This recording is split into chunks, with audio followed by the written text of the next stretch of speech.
And now on to your voice, your vote. Last night, two different communities turned down more money for schools in Lane County.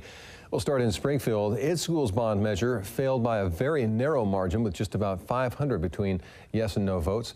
Now the Springfield School District has to figure out the next step. And KZI 9 News reporter Sarah Hurwitz joins us live in the newsroom with their reaction to last night's results. Sarah?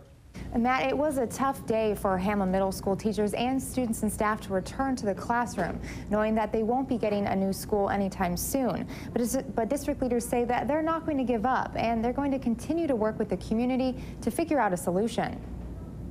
Spirits were low at Hamlin Middle School Wednesday. You know, it was hard to come in this morning and have the kids say, oh, why didn't it pass? And I mean, what do you really say to that? 7th grade language arts and social studies teacher Elizabeth Schulman says the bond would have helped give students and staff what they need to succeed. I could see why it's frustrating as a teacher, and I could see why it's frustrating as a student, because it sends a message that for whatever reason, it's not important enough for people to vote for it.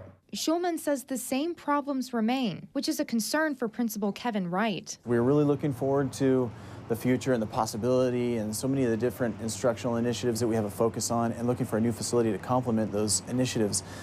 So definitely discouraged. Wright says one of the bigger issues is how the school is going to be able to cater to larger class sizes. We're in a growing area of Springfield, and so our enrollment is 605-ish and continues to grow. For me, like, it's a no-brainer. I'm like, as soon as it came, I opened it, looked at it, it was one vote for education. I go, well, hell yeah. Ron McIntyre says he voted in favor of the measure because it's important to support schools, and his neighbor feels the same way. I see the school when I'm over there catching the bus, and it looks to me the school is old, and I'm sure it needs to be replaced, and so I voted for it. But he has a guess why some may have voted no. It's a property tax increase, and especially now money is pretty tight nowadays, and I'm sure a lot of people just didn't want to vote for it.